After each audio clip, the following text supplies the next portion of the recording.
Let's dig back in, and let me start with this graphic real quick. This happens to come from Microsoft. Now, I want to be really clear.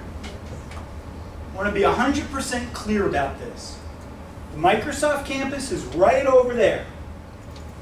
That wonderful software giant, okay? They're right down the block. Our training program is not Microsoft specific. I want to be really clear about that. We use Microsoft technologies, C# and the .NET framework, VB script, okay? Windows operating system, SQL Server, Visual Studio. We use those Microsoft tools, but testing itself is not specific to Microsoft or T-Mobile or Amazon or anyone else. Testing itself has to be more generic. So our overall testing program is not company specific. We don't teach you how to test to be at Microsoft. We teach you how to test under various types of circumstances and project conditions. That being said, there are wonderful materials that Microsoft does provide, and I think this is one of them that's helpful. Okay? This happens to be a learning roadmap that Microsoft constructed, and I just want to walk you through it real quick. Now, unfortunately, the way they designed it, they sort of designed it from the bottom up. So it's supposed to be a roadmap, but I need to navigate to the bottom of the roadmap. Their idea that they're trying to convey is, as anyone who wants to be involved in the IT community, anyone who wants to be involved in technology, okay, starts here and has to first become what they term a digitally aware individual. I don't quite know what the requirements are, but the general gist of it is you should have an understanding of how to use your PC. All of us at this point are getting more and more familiar with all the wonderful new capabilities of tablets and of our smartphones and such like that, okay? We're all basically living a digital lifestyle, okay? So you should have some understanding of what that's all about, and once you've got that understanding, then you can go in any one of these several paths. These are all supposed to represent technical pathways. Now, for us, as software test folks, there's no one particular path anywhere on this map. How nice. We're like not included. Okay? But if you know what we're talking about, we really are included. The roadmap for software test engineers following this Microsoft path is to follow the path towards understanding web and Windows development. Okay? That's the roadmap for becoming a software test engineer in this community, not just for Microsoft, but anywhere. These are the types of technical skills that over time you need to learn. Okay? So if you're wondering how do you map to this, that's how you map to it. Okay? Yes, sir? How did you get to that page? Oh, I actually have provided it. Okay. You could do a search for yourself on ICT Curriculum Roadmap, but I've also provided it in the materials for the course. So it's out on your S drive, and you can take a copy of it right now without even having to search the web.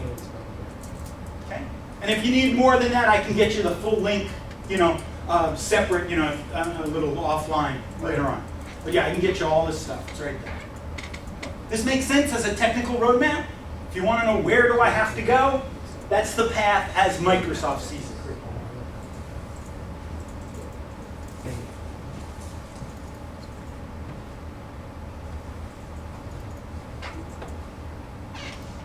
Let me do a quick little history of our profession, okay? As software test folks, one of the core pieces of our profession is the concept of a bug. A bug. An error of some type. And this concept goes back now about 60 years.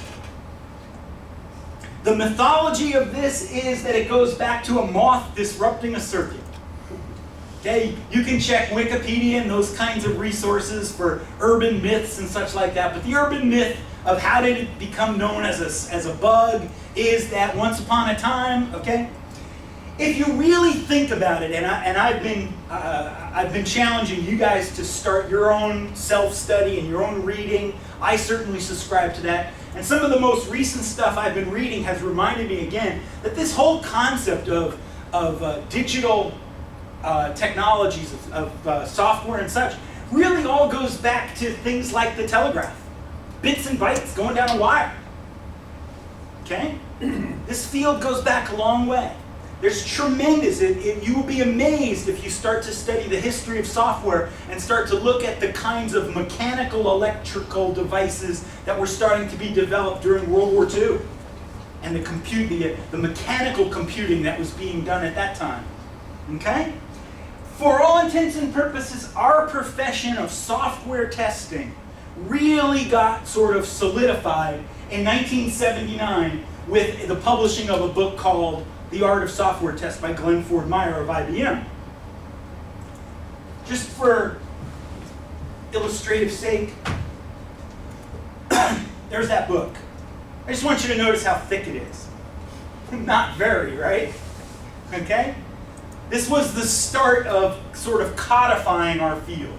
Somebody really publishing a work to say, these are the problems, these are the types of things you need to look for, these are the challenges, these are the solutions.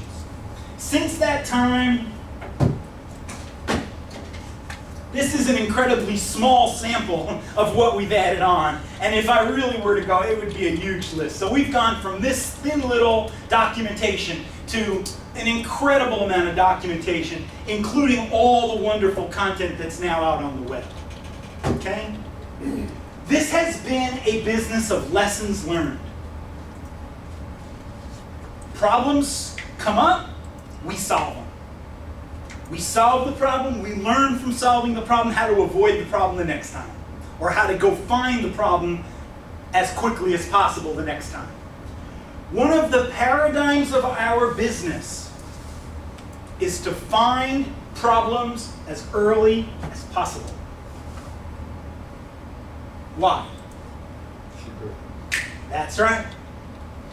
The earlier you find a problem in software, the cheaper it is to fix. The longer it takes to solve that problem, the more expensive. And we're not talking about more expensive by simply a factor of 2 or 3 or 4. We're talking exponentially higher. There are various software faults, errors in software, that can be found simply by talking to a developer. Hey, what are you planning to write today? Oh, did you consider this or that? Incredibly cheap to solve the problem. If we don't solve the problem really cheap, and the problem gets embedded in the code, and it can't be found very early, then potentially it's just getting more and more expensive, and it's potentially ticking like a time bomb. Okay? As I proposed to you before, while it's highly related to computer programming, I believe the discipline of software test is separate. Software test people are not programmers. They may have programming skill, but what's different is how they come to work every day, their mindset. By the way, what do you think our #1 tool as a software test person is? What's our #1 tool? That's it. You said before, this is a knowledge business. You're absolutely right. This is our #1 tool. Okay? And every day you start as a software test engineer, every day you start your work as a software test engineer, you are not interested in writing better code. You're potentially interested in finding the flaws in the existing code. You may be lucky enough to work in a place where you actually have time to attack the software, to try to actively break it for the benefit of making it better early on. That's what we do. My stepmom, who lives in North Carolina up on a mountain, my stepmom for years, and my dad as well, used to brag, oh, you know, Tom, he works at Microsoft. People say, what do you do for Microsoft? And I would potentially try to explain. Well, I'm working on this and that, and it would be very technical. And I realized that people's eyes just glass over. They don't understand any of the technical. So I figured out a better way to say it. I break software. What do you do all day? I get paid to break software. Okay? And in a lot of ways, that's what we do as software test people. We start our day creatively thinking about where the problems in the software might be, how can we effectively find them, once we find them, how can we effectively report them so that we can get them fixed. And good software test engineers are highly valued on their development teams. And poor software test engineers, yeah. You want to be in the good batch. There's no doubt about it. You want to be in the good batch. Okay? To date, almost everyone in this profession has learned through a combination of real-world experience and continuing technical education. Okay? Most of the best practices for this business come from lessons learned. We have very little academic, sort of theoretical knowledge in this business where people have gone to a whiteboard in advance and tried to map out solutions. Instead, what we have is people looking at real-world problems saying, how would you effectively test for this? Once you find it, how would you successfully report it? Once you report it, how would you successfully regress the fix? Lessons learned. There's a bunch of links out there. You can do a quick little Google search for yourself if you want on known bugs and such like that. There's any number of great lists of, the worst software bugs ever kinds of things. There have been some really bad software bugs out there, documented over the short history of this profession. And there are a lot more software bugs out there that have never made this list that are impacting us on a day-to-day basis. As I mentioned very much earlier tonight, the whole issue of software security. In some ways, security has become a joke, which is very, very sad. I personally don't like my credit card information, my social security information, any of my personal data out on the web, and yet it seems almost impossible these days to keep it off. To me, that's a shortcoming of software, whether it be Facebook or whoever else. There's also, of course, histories of various cyber attacks, hacking. These are all the kinds of things that if you get involved in this profession, you want to start learning about. You're not going to take specific classes in all of these things, but if you're interested in this profession, start reading. Put yourself on a 15-minute-a-day reading program. 15 minutes a day. Get your cup of coffee, your cup of tea, whatever you like, your little bowl of granola, and read an article a day. And you'll be amazed at what you get started finding about this business and about the challenges of this profession. Oh, just to go back on one, how many of you remember, it was about a year ago now, maybe 18 months ago, the whole Toyota brakes problem? Anybody have a Prius that had to go in? Okay, the whole Toyota brakes problem. Once upon a time, we thought of software as being on one of these machines. Not so. Our cars, our appliances, software is everywhere now, which makes for the challenge of testing it that much harder. Software is now embedded in devices. Okay? It's much harder challenges.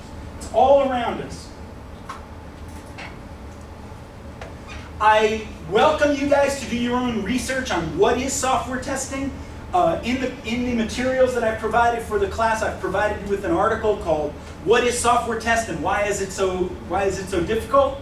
Okay? I know that in many places, many workplaces, there are managers who are responsible for software development efforts that don't understand testing.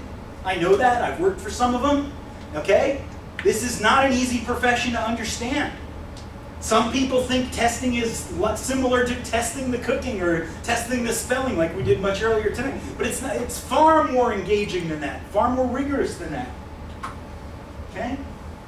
Like I said, in non-technical terms, you get paid to break things.